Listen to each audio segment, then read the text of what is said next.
Welcome to the Science of Success, the #1 evidence-based growth podcast on the internet, bringing the world's top experts right to you. Introducing your hosts, Matt Bodner and Austin Fable. Welcome to the Science of Success, the #1 evidence-based growth podcast on the internet, with more than 5 million downloads and listeners in over 100 countries. In this episode, we share proven strategies for building a powerful culture in any business and uncover the truth about how your mindset can be one of the biggest game changers in business with our guest, Thomas Steding. Are you a fan of the show, and have you been enjoying the content that we put together for you? If you have, I would love it if you signed up for our email list. We have some amazing content on there, along with a really great free course that we put a ton of time into called How to Create Time for What Matters Most in Your Life. If that sounds exciting and interesting, and you want a bunch of other free goodies and giveaways along with that, just go to successpodcast.com. You can sign up right on the homepage. That's successpodcast.com. Or if you're on your phone right now, all you have to do is text the word SMARTER, that's SMARTER, to the number 44222. In our previous episode, we talked about the secrets of creating influence, how to be more confident, and the truth about the shortcuts that you can take to be successful with our previous guest, Phil M. Jones. Now, for our interview with Thomas. Tom Steding, PhD, has been CEO of more than 12 high-tech companies and active chairman of several more. He's the co-founder of the Mayfield Alliance with former Facebook executive Blaise Bertrand, and Tom is also the co-founder of Quadrix Partners, providing leadership interventions. He is a SEAL team advisor to the Stanford-affiliated Alchemical Accelerator, a founding member of the Silicon Valley Angel Group, and the executive in residence of the Palo Alto Venture Capital Private Equity Roundtable. He's also the co-author of the best-selling book, Built on Trust, Gaining Competitive Advantage in Any Organization, and the soon-to-be-released Real Teams Win, What Smart Leaders Need to Know Now About Achieving Peak Performance. Tom, welcome to the Science of Success. Thank you very much, Matt. Nice to be here. Well, we're excited to have you on the show today, and you have such a great background. I can't wait to dig into some of the stories and experiences and lessons that you've learned from that. I'd love to start out with, you have a bit of a reputation as a turnaround expert in Silicon Valley, and I'd love to get your perspective on why that's the case and what you really view as a turnaround opportunity. Sure. Yeah, I've been developing this leadership material over decades. I'm a slow learner, so it's taken me a while to figure out what really works. Real teams win. We make a distinction between real teams and fake or pretend teams. And in terms of stories, I've been CEO of 13 startups. I've often, some I started from scratch, some I went in after the operation for 2 years or longer. And in many cases, you find people that say, yeah, they do teamwork and they're a team and so forth. And in further examination, what you discover is they really don't like each other. They don't communicate. They don't trust each other. There's toxic gossip, rampant slippage and so forth. And I've seen that over and over again. And by implementing this method, I've been able to create that environment based on the new leadership model that allows for real teams to blossom, to create real teams and change the culture dramatically. And in fact, one of the interesting features that I discovered is that you can actually dramatically increase performance by actually reducing the costs. In some cases, I reduced costs by more than 50% and yet triple or quadrupled sales. So that says that performance and success doesn't depend upon spending, it depends upon leadership. And that can make a big difference. That's a bit of the background on my approach.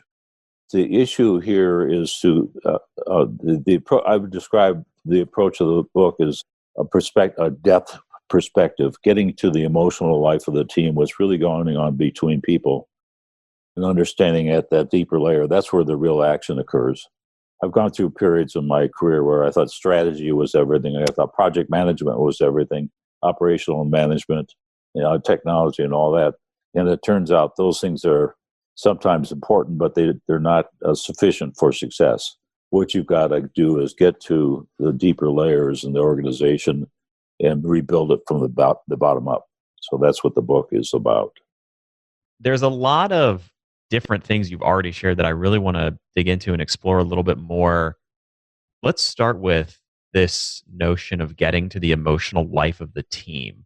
And I Right. love what you said about how it's not necessarily strategy, it's not project management. It's really at the core, one of the single biggest differentiators of a successful business versus a failed business is the emotional connection between the leadership team. So tell me more about what that is and how you Sure. implement that. Sure. The new leadership model is viewing the organization as a network of an agile, flexible, dynamic network of this set of nodes interconnected. And the links between the nodes could be people or teams. Those links are not reporting relationships, but rather paths of open, collaborative communication in a high trust, low fear environment. So that's what you're trying to build. And the book talks about 3 principles and 4 practices in the diagnostic model to address that. One of the things that it really focuses in on is what I call the mindset layer. People have been talking about culture, and it's become more and more a faddish topic in high tech. People are beginning to understand the importance of culture, which is accurate. And the old bromide is that culture eats strategy for lunch. And I think that's true. You can have a great strategy and bad culture, you're not going to be successful. But the problem is people don't really know how to talk about culture. Often you hear, well, it's pizza for Friday, or we don't do politics and those kinds of bromides, but that's not actionable. The point of the book is if you want to talk about culture, you have to first talk about mindset. Mindset drives culture. And in fact, mindset eats culture for breakfast. That's the way we put it. And that's where the hidden factors reside. So there are 4 dimensions of mindset: agility, awareness, courage, and relatedness. 4 different dimensions. Each dimension has an intellectual and an emotional component. If you can look at the company from the perspective of mindset, and the mindset of the patterns of thought between the ears of the leaders, cultures between the people, the patterns of behavior between the people, but this is the internal view of the system from the leadership. And understanding those 4 dimensions will set up. And if you have a weak dimension, that's where dysfunctionality will come in. So I've talk about examples where you had strong courage, you had strong agility, you had strong awareness, but weak relatedness, and it failed. So you need a balanced approach among all 4 dimensions. Some really good insights, and I want to dig more into this because in many ways, a lot of the crux of this podcast over the last 4 or 5 years has been a focus around trying to uncover the cornerstones of mindset and the realization that mindset really is such a fundamental component of being successful in any endeavor, whether it's business, whether it's art, whether it's music, whether it's politics. Exactly. And to me, the fact that you say that mindset is so important to me really helps make it very actionable, because I feel like when I hear about Pizza Fridays or all of these kitschy activities, there's a disconnect when I hear that between that and what culture actually is and the high performance culture of successful businesses. So tell me more about how to differentiate the appearance of culture versus the substance of culture, and how Sure. to cultivate a mindset within an organization that checks all those boxes. And I want to talk about agility and awareness and so forth in a minute, but tell me more about that. Yeah. I think to fill it out, we'd look at the idea of the new model is that you're creating an environment that's creative and safe. Psychological safety is a factor here, but it goes beyond that. That psychological safety is something that Google discovered as the number 1 factor in supporting innovation. And the practices, the idea is you form the connected team, and that's where the future competitive advantage comes from, is that people can speak up and contribute fearlessly, and that's where the good ideas come from. Now, what you want to do is eliminate dogmatic thinking. That's one of the dimensions here. There are 3 practices to that, 3 principles that support that. One of them is complementarity, and that is just that people get out of dogmatic one-sided thinking, but understand that it's a rule of nature. It's not this or that, it's both. This and that at all times. It's always another side to an issue. So you teach people to avoid dogmatic thinking and dogmatic declarations. The second is empathy, which is the glue. We talk about emotional intelligence, but we go beyond that to emotional integrity as a refinement on emotional intelligence concept. The third one's non-attachment, which is avoiding idealized expectations, idealized fantasy. So we call that cancer of the mind because it's so pernicious, it's so corrosive to progress.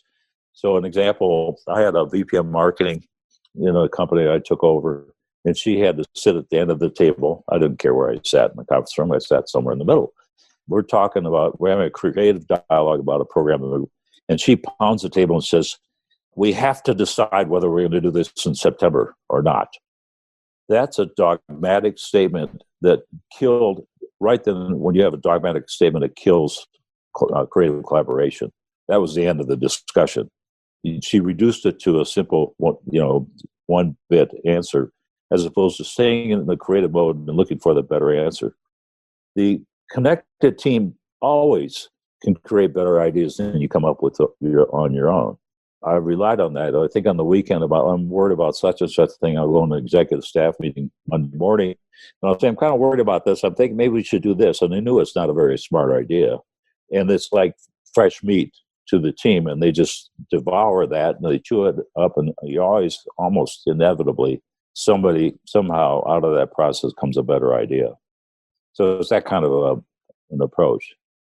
And the practices we set up, which are communication, collaboration, commitment, and closure, are in support of creating that kind of creative dialogue that you can sustain in a fearless manner. Do you have kids? Well, stick around to hear about our sponsor for this week's episode, KiwiCo. Here we go again. The holidays are about to be back in full swing, and while the holidays coming up may look a little bit different this year, it is still the season of giving. And this year is the first year my wife and I have a 2-year-old to contend with.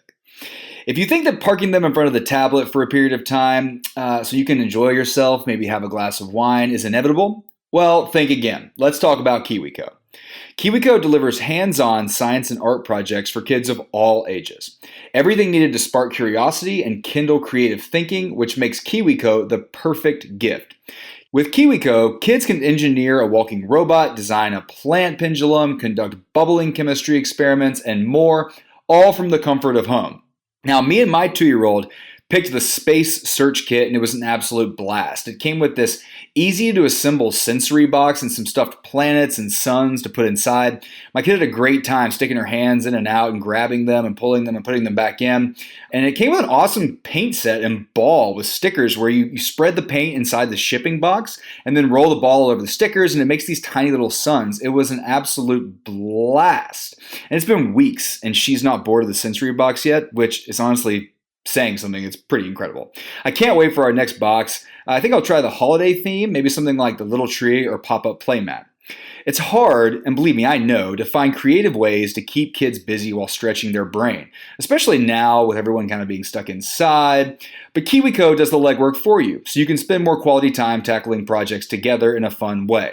Get real, high-quality engineering, science, and art projects for children, and, the kid at heart, like me. KiwiCo is redefining learning with hands-on projects that build confidence, creativity, and critical thinking skills. There's something for every kid at KiwiCo. For a limited time, you can get 50% off your first month plus free shipping on any crate line with the code SUCCESS at kiwico.com. That's 50% off your first month at kiwico.com. That's KIWICO.com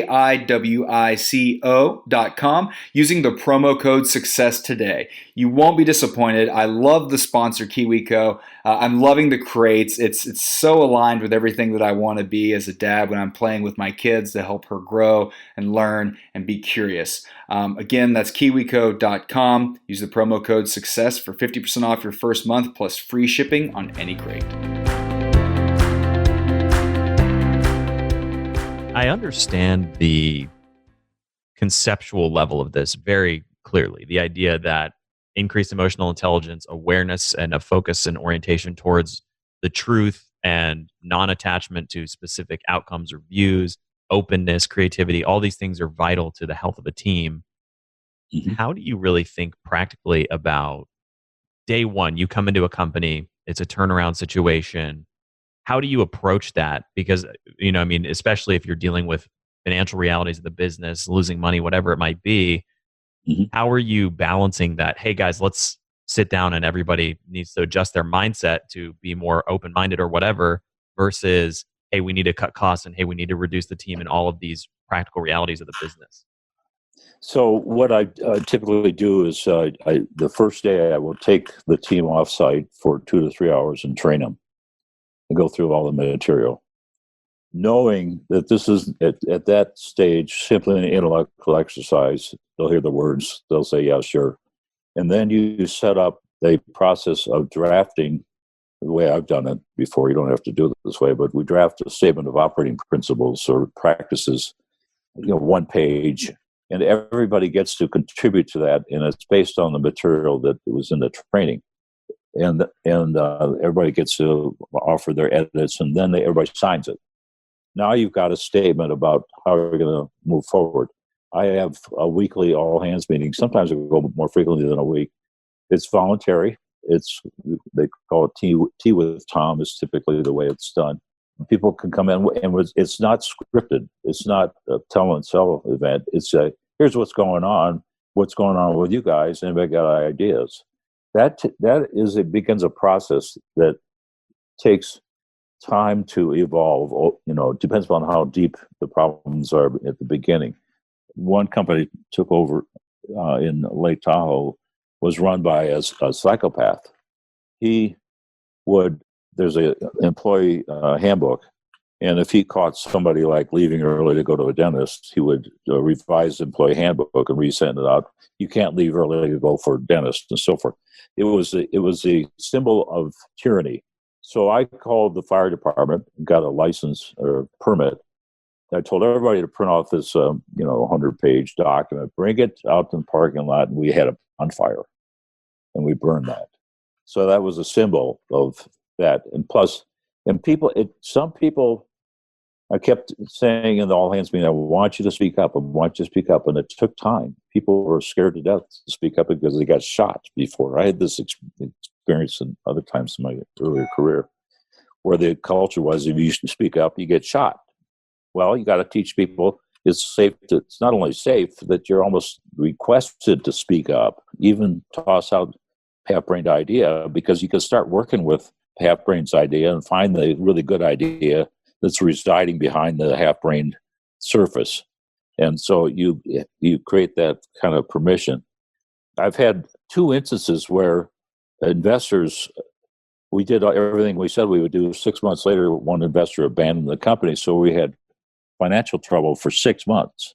So I went to it was a weekly. Instead of a weekly staff meeting, I had a weekly all hands meeting, and I told everybody everything. I explained exactly what was going on, what the problems were. In both cases, I ran 6 months, and we got a successful exit. In both cases, we lost one person, and that's because they got a better job. They would have left anyway. So it's that kind of open system that everybody's included is the empowering aspect of the approach.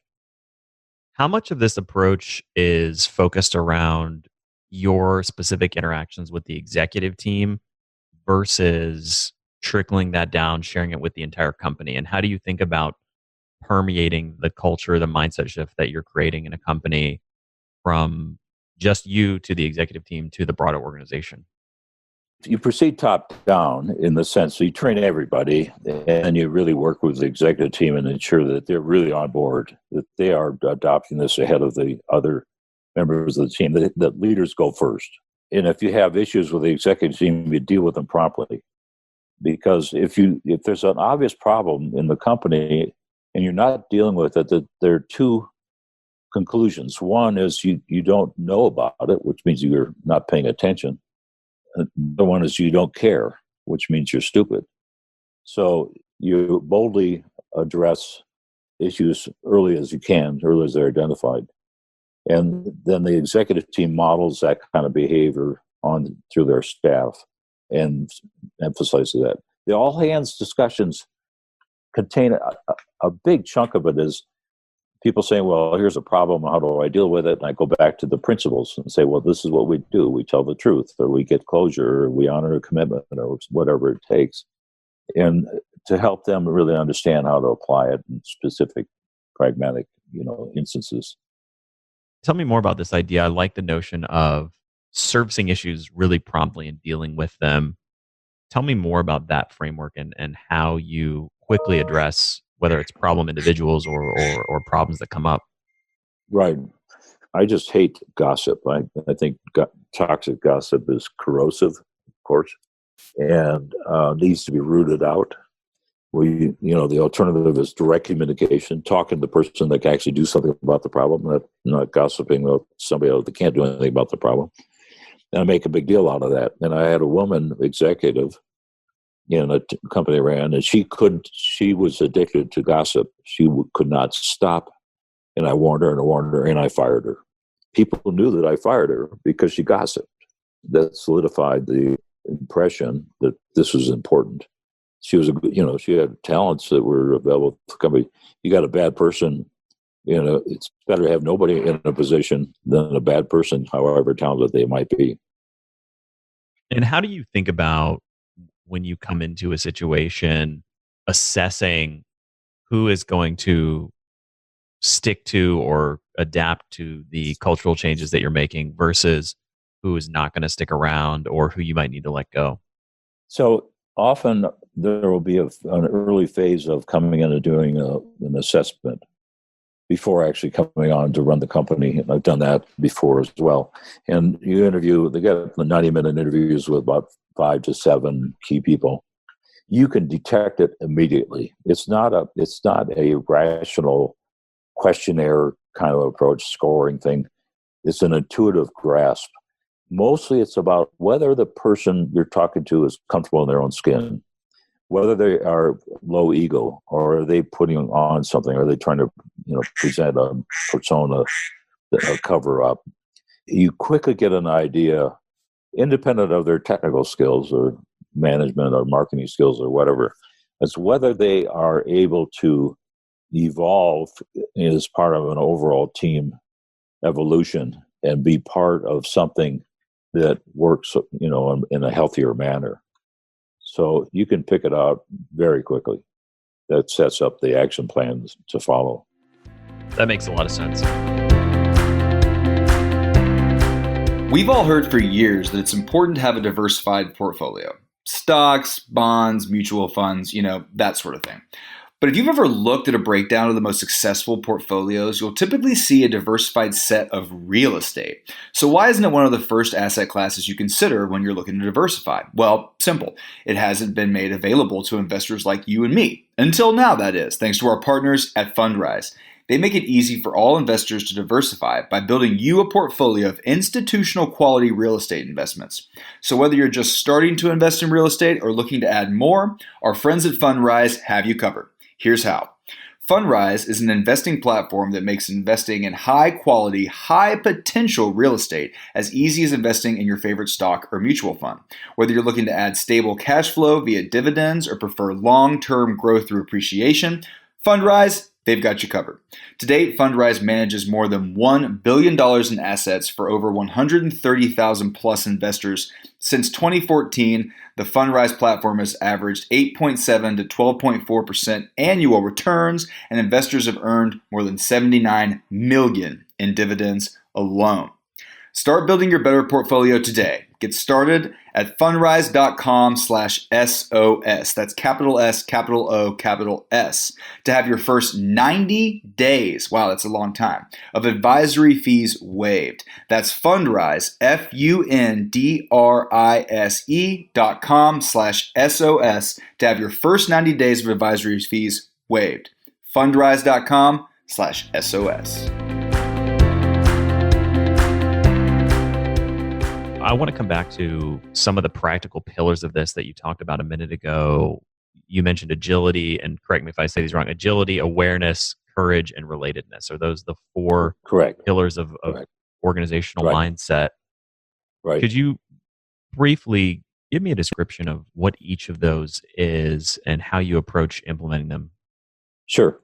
Let's take agility for an example. And this is the idea that the dimension of agility has an intellectual and an emotional component. So intellectual agility is being able, and I've done this before, you look at the product roadmap that you're building out and you're looking at the marketplace and what's going out there, and you realize that that's not the right product roadmap. And so you have to stop and turn around a dime. And I've done that before. We've discovered, it saves 6 months of development time taking out the wrong product. So that's intellectual agility. Emotional agility is different. It's the ability to hear another person's point of view and take it in without rejecting it outright dogmatically, but really understand completely and be able to relate to them on the basis of their perspective, using their metaphors and so forth. That's a different kind of agility.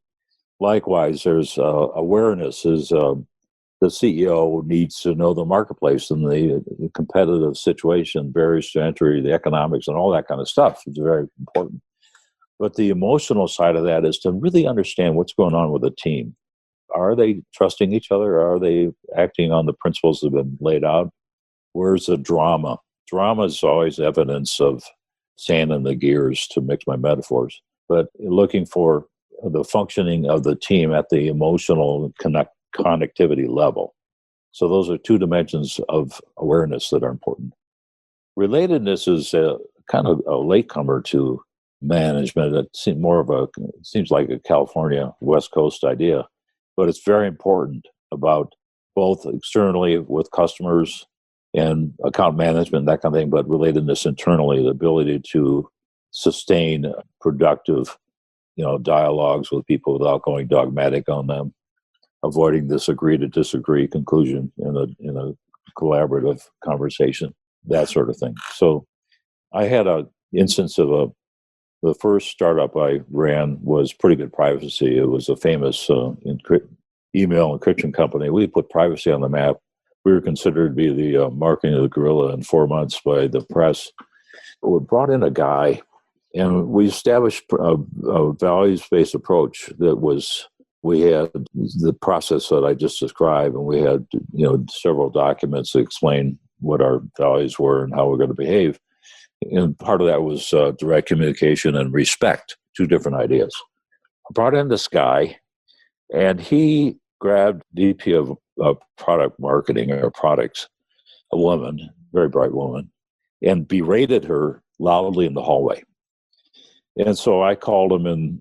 And I said, "What are you doing?" And he said, "Well, I'm doing direct communication." And I said, "Yeah, but you forgot about respectful communication." I put him on probation. Eventually, he left the company. Interestingly, about a year later, he showed up on the cover of Fortune magazine with a bunch of other people as the critical founder of the internet. So it doesn't mean you have to be a helpful team player to get famous.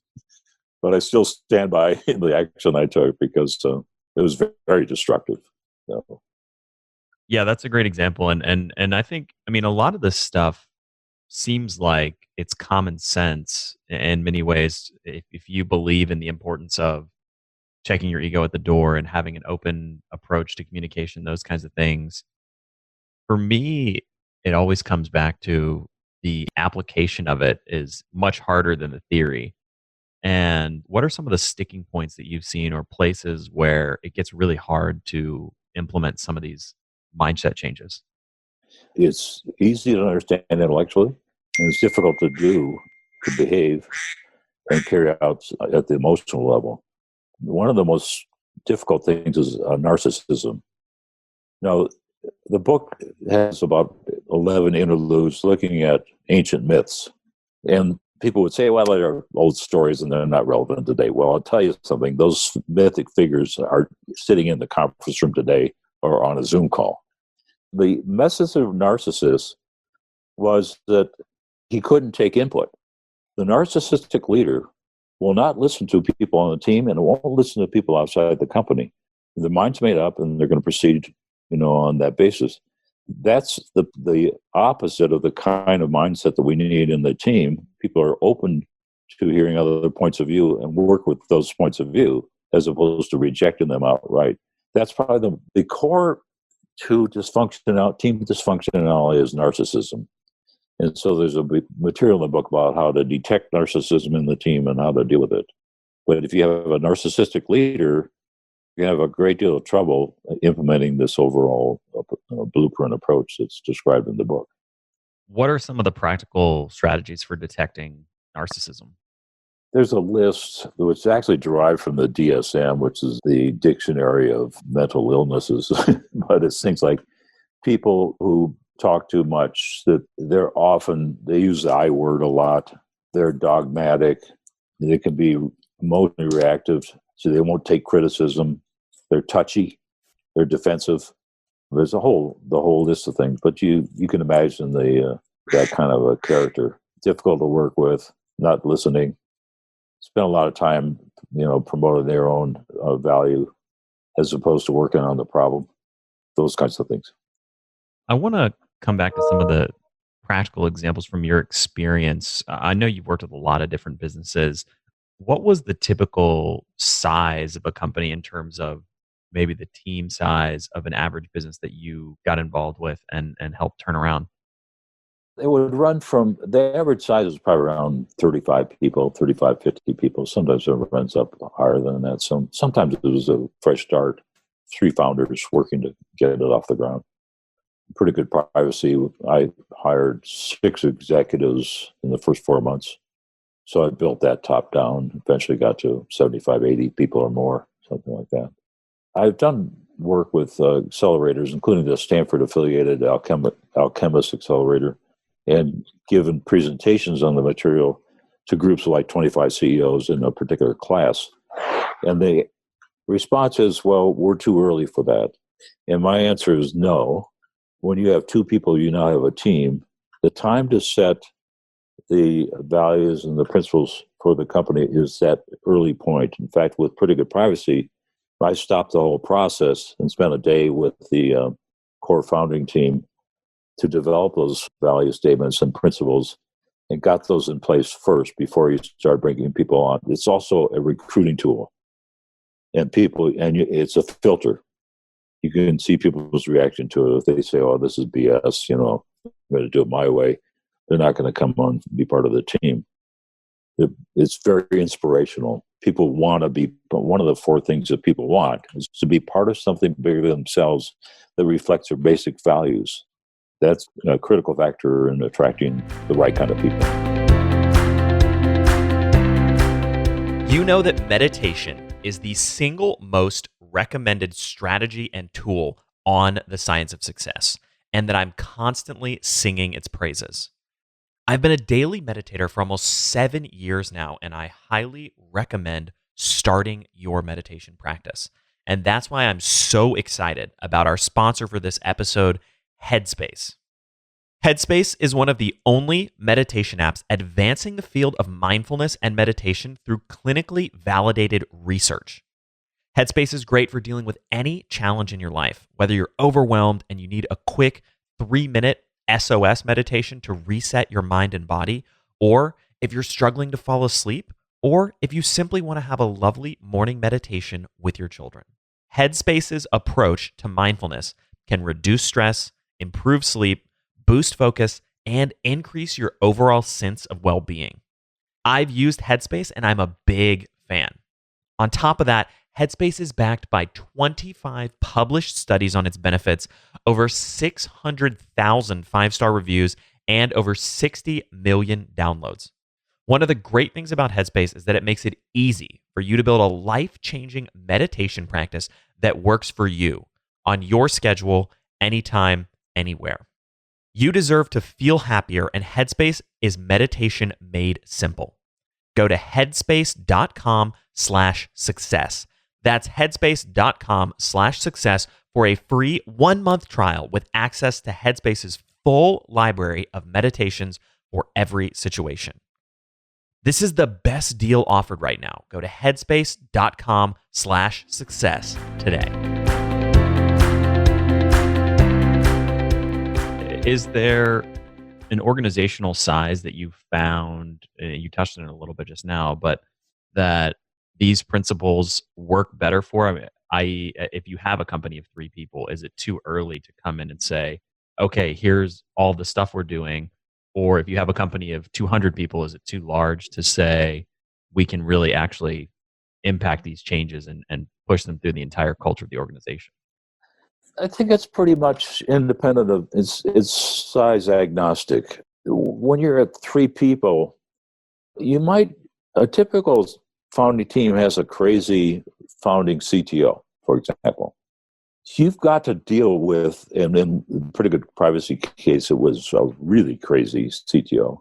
You had to deal with that right away and establish how we're going to work together.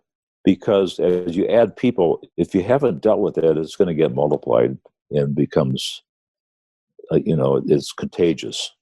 So that's a point where it's very important to do that. You got 200 people, you would build it top down through the executive team. I'm doing something, I'm on the board of trustees of Pacifica Graduate Institute in Santa Barbara, which is probably the center of the world in depth psychology, mythology, and so forth. And I've declared that we are going to overhaul the culture. There are silos and them versus us conflict and a bunch of stuff, and they're flat in terms of growth. And that's a big part because the culture is not working well. And so I started with the chancellor. He loved it. Then we brought in the executive team called the IMC, whatever that stands for, the senior faculty and so forth, the administrative people. They loved it. It was transformative. And then the pandemic hit. But they had already had breakthrough results in the way they operated and were able to do a much better job of dealing with the pandemic as a consequence of that. But that's an organization of 250 people. Maybe it's more than that. 600 students or something like that. So a much larger organization, but it was clearly working there, and we'll pick up the ball on that as we get through the pandemic. Yeah, I think that's a great example of the fact that these principles can be applied to a broad swath of companies.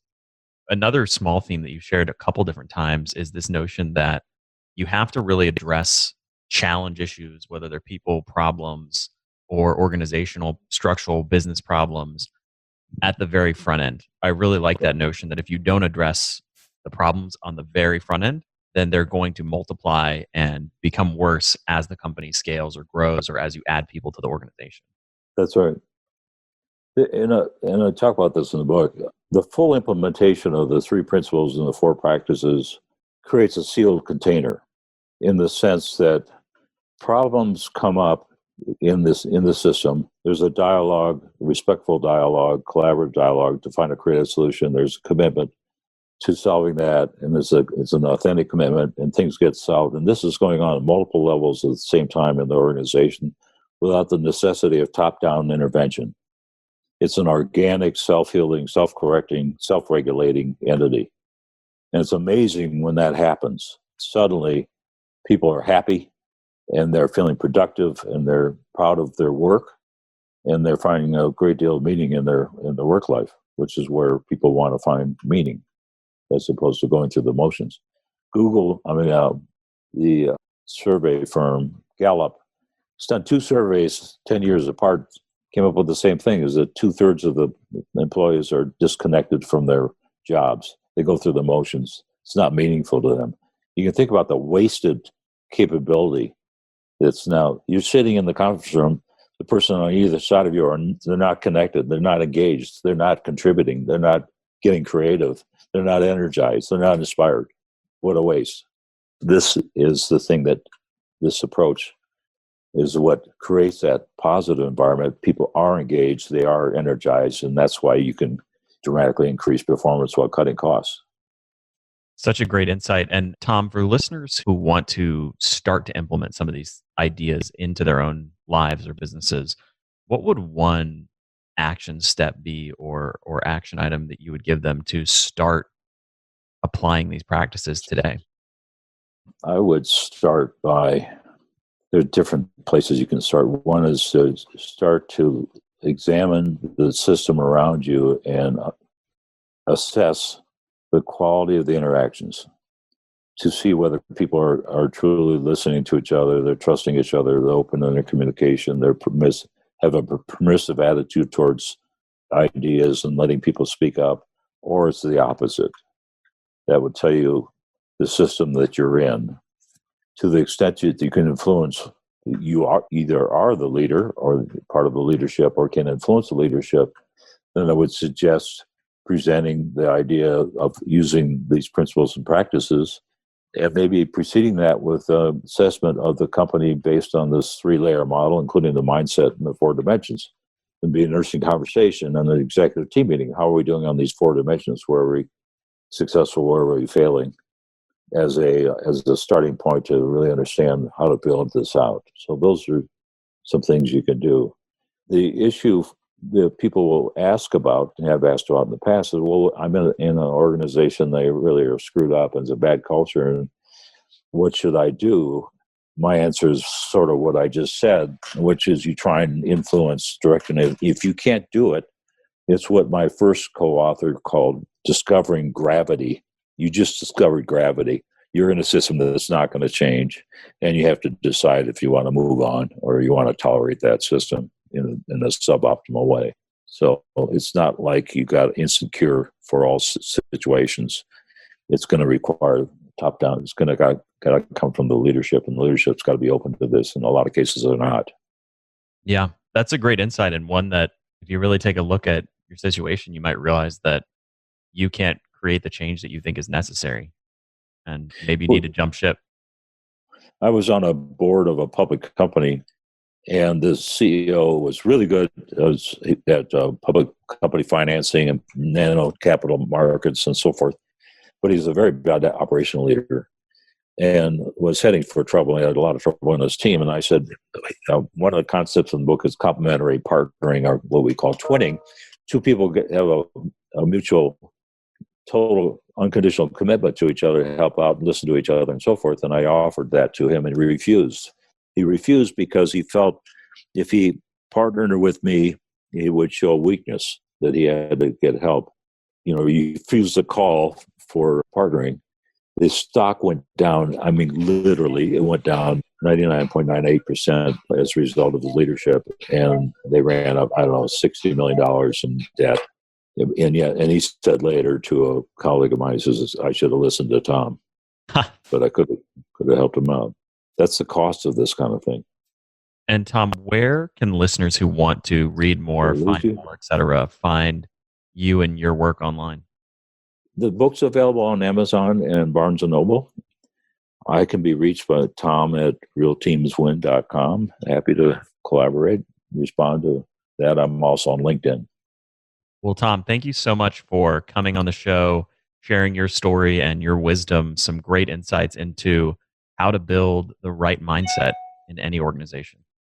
Well, terrific. Well, thank you very much for having me. I really enjoyed our conversation. Thank you so much for listening to The Science of Success. We created the show to help you, our listeners, master evidence-based growth. I love hearing from listeners. If you want to reach out, share your story, or just say hi, shoot me an email. My email is matt@successpodcast.com.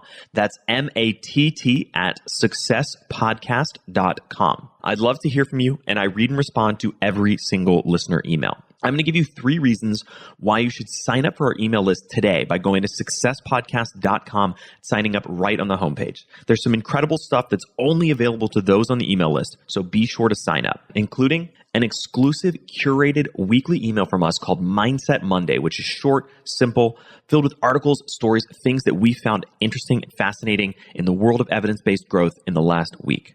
Next, you're getting an exclusive chance to shape the show, including voting on guests, submitting your own personal questions that we'll ask guests on air, and much more.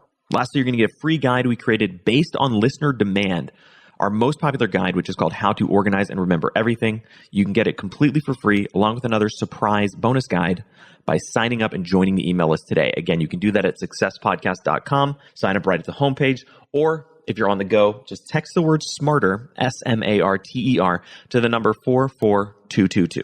Remember, the greatest compliment you can give us is a referral to a friend, either live or online. If you enjoyed this episode, please leave us an awesome review and subscribe on iTunes, because that helps boost the algorithm, that helps us move up the iTunes rankings and helps more people discover the science of success. Don't forget, if you want to get all the incredible information we talk about in the show, links, transcripts, everything we discuss, and much more, be sure to check out our show notes. You can get those at successpodcast.com. Just hit the show notes button right at the top. Thanks again, and we'll see you on the next episode of The Science of Success.